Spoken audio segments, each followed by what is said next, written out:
नमस्कार। आज हम सीधे एक बेहद चौंकाने वाली रिपोर्ट की तह तक जाने वाले हैं। ये रिपोर्ट झारखंड के सहायक आचार्यों यानी असिस्टेंट टीचर्स की जो ज़मीनी हकीकत है ना, उसका पूरा कच्चा चिट्ठा खोलकर रख देती है।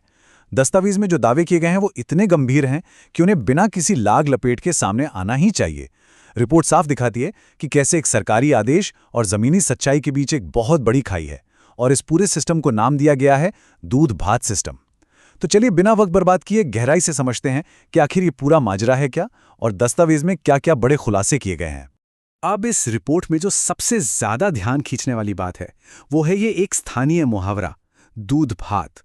हम सब जानते हैं कि आम बोलचाल में इसका क्या मतलब होता है, राइट? कोई ऐसा इंसान या चीज जिसकी कोई गिनती ही ना हो, जिसका कोई मोल ना हो, या जिसे पूरी तरह से नजरअंदाज कर दिया जाए।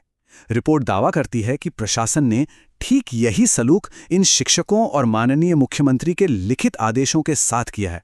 उन्हें बिल्कुल दूध भात समझ लिया गया है। यह दस्तावेज बहुत कड़ा सवाल उठाता है। क्या इस पूरी व्यवस्था में इन शिक्षकों की अब सच में कोई अहमियत बची ही नहीं है? इस पूरे संकट की जो जड़ है ना, वो जुड़ती है एक खास तारीख से, 2 सितंबर। दस्तावेज के मुताबिक ये वो दिन था जब बड़े बड़े वादे किए गए भारी तामझाम के बीच मुख्यमंत्री जी ने खुद अपने हाथों से इन सहायक आचार्यों को ज्वाइनिंग लेटर बांटे थे। इस नियुक्ति पत्र में एक बहुत बड़ा वादा छिपा था, एक ऐसा वादा जिसे इन शिक्षकों ने पत्थर की लकीर मान लिया था। सबको यही उम्मीद थी कि बस अब सब कुछ बिल्कुल ट्रैक पर आ जाएगा। लेकिन इसके बाद जो हुआ उसकी टाइमलाइन जरा ध्यान से सुनिएगा, ये बेहद चौंकाने वाली है। 2 सितंबर को ज्वाइनिंग लेटर्स बढ़ते हैं। दस्तावेज में साफ साफ लिखा था कि 3 महीने के अंदर विभाग को वेरिफिकेशन का काम पूरा करना है। लेकिन होता क्या है, 3 महीने बीत गए, फिर 5 महीने बीत गए। जनवरी में जाकर तो वेरिफिकेशन के लिए डिमांड ड्राफ्ट मांगे जाते हैं, और आज अप्रैल का महीना आ गया है। पूरे 8 महीने बीत चुके हैं। वो शुरुआती जश्न और आज की ये खौफनाक देरी, इन दोनों के बीच का जो भारी अंतर है ना, रिपोर्ट उसे सिस्टम की एक बहुत बड़ी और गंभीर नाकामी के रूप में पेश करती है। सबसे बड़ा मुद्दा यही है कि जो कागज पर कहा गया और जो जमीन पर असल में हुआ, उसमें जमीन आसमान का फर्क है। एक तरफ तो है वो नियुक्ति पत्र का सुनहरा वादा, जहां 3 महीने में वेरिफिकेशन पूरा होना था, और दूसरी तरफ है ये कड़वी जमीनी हकीकत, जहां 8 महीने बाद भी वेरिफिकेशन की पूरी प्रक्रिया अधर में लटकी है। स्रोत दस्तावेज सीधा और तीखा सवाल दागता है, क्या मुख्यमंत्री का सिग्नेचर महज एक कागजी दिखावा बनकर रह गया है?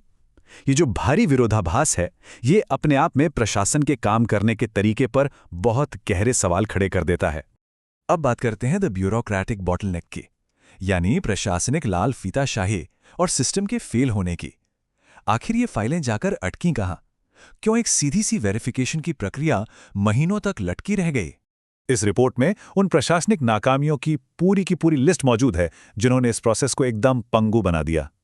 दावा है कि जनवरी में बेहद देरी से तो डिमांड ड्राफ्ट मांगे गए, उसके बाद प्रशासन की भारी सुस्ती देखिए, उन्हें भेजने में और भी ज्यादा वक्त लगा दिया गया। और इसका नतीजा क्या निकला? इग्नू और वीबीयू जैसे बड़े और नामी संस्थानों से वो डिमांड ड्राफ्ट बिना वेरिफिकेशन के ही वापस लौट आए। दस्तावेज सीधा आरोप लगाता है कि अप्रैल खत्म होने वाला है, लेकिन वेरिफिकेशन का काम 1 इंच भी आगे नहीं बढ़ा है। क्या इस विभाग में लिखित आदेशों की सच में कोई वैल्यू नहीं बची है? 8 ये सिर्फ एक नंबर नहीं है, ये उन शिक्षकों के इंतजार के 8 बहुत लंबे और बेहद तकलीफदेह महीने हैं। जरा सोचकर देखिए, पूरे 8 महीने बिना एक भी पैसे की सैलरी के काम करना, ये कोई छोटी मोटी बात नहीं है। रिपोर्ट इस आंकड़े पर बार बार जोर देती है ताकि हम और आप उस प्रशासनिक देरी की गंभीरता को समझ सकें, जो अब एक बहुत बड़ी मानवीय त्रासदी का रूप ले चुकी है। और ये त्रासदी कितनी गहरी है, ये रिपोर्ट की एक बेहद दर्दनाक तस्वीर से साफ हो जाता है। उन शिक्षकों की हालत पर गौर करना जरूरी है जो पिछले 8 महीनों से अपने घर से कोसों दूर अनजान जिलों में पोस्टेड हैं। स्थिति यह है कि मकान का किराया देने के पैसे नहीं हैं, 2 वक्त के खाने का कोई सही ठिकाना नहीं है, और तो और बच्चों की स्कूल फीस भरने तक की नौबत आ चुकी है। अब यह सिर्फ एक प्रशासनिक भूल का मामला नहीं रह गया है। दस्तावेज साफ कहता है कि ये दाने दाने को मोहताज हो चुके शिक्षकों की जिंदगी और सर्वाइवल का एक बहुत गहरा संकट है। और इसी बीच सामने आता है द रीलोकेशन डिलेमा, स्थानांतरण की दुविधा, एक ऐसा नया और विवादित फरमान जिसने रिपोर्ट के मुताबिक शिक्षकों की कमर पूरी तरह से तोड़कर रख दी है।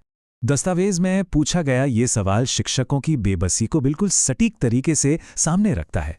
रिपोर्ट पूछती है, जिस शिक्षक की जेब में दूसरे जिले जाने के लिए बस का किराया तक नहीं है, जो इंसान उधारी लेकर अपना पेट पाल रहा है, वो अब अपना पूरा घर बार लेकर एक नए जिले में कैसे शिफ्ट होगा? वाकई सोचने वाली बात है। जो इंसान 8 महीने से बिना वेतन के सिर्फ उधारी के भरोसे जी रहा है, वो एक जिले से दूसरे जिले में अपने पूरे परिवार को रिलोकेट करने का ये भारी भरकम खर्च आखिर उठाएगा तो उठाएगा कैसे? और ठीक यहीं पर रिपोर्ट अपना सबसे तीखा और चुभने वाला विश्लेषण सामने रखती है। क्या यह डिस्ट्रिक्ट रीलोकेशन वाकई में कोई प्रशासनिक सुधार है, या फिर जैसा कि दस्तावेज बहुत सीधे तौर पर आरोप लगाता है, क्या ये इन शिक्षकों को मानसिक रूप से प्रताड़ित करने की यानी मेंटल हैरेसमेंट की कोई नई चाल है? स्रोत हमें यह सोचने पर मजबूर कर देता है कि क्या हमारा प्रशासन जमीनी हकीकत और इंसानी संवेदनाओं से पूरी तरह कट चुका है? अब आते हैं अनसुलझे सवालों पर। ये जवाबदेही का समय है।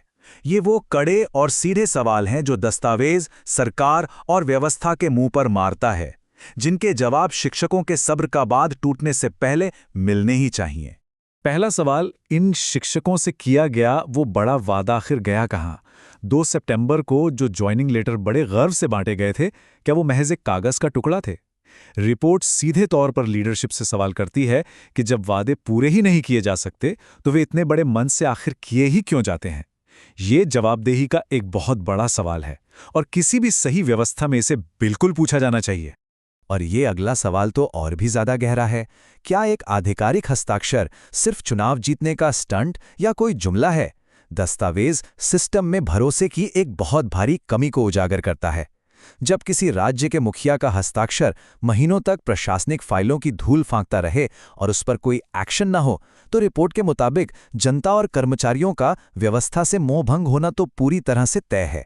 और अब अंत में सबसे बड़ा और सबसे चुभने वाला सवाल, क्या 8 महीने बिना वेतन के काम करना किसी भी एंगल से न्याय है?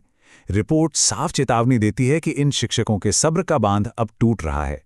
वेरिफिकेशन की फाइलें दफ्तरों में धूल खा रही हैं और ये शिक्षक सड़क पर उतरने को मजबूर हो रहे हैं। क्या यही वो दूध भात वाला सिस्टम है जो हमारी शिक्षा व्यवस्था का भविष्य तय करने वाला है? इस रिपोर्ट ने जो तथ्य सामने रखे हैं ना, वे सिर्फ एक विभाग की नाकामी नहीं है, बल्कि एक बहुत बड़े मानवीय संकट की ओर सीधा इशारा करते हैं। और इसी एक विचार के साथ आज की रिपोर्ट की पड़ताल हम यहीं खत्म करते हैं। इस पर सोचिएगा जरूर। धन्यवाद।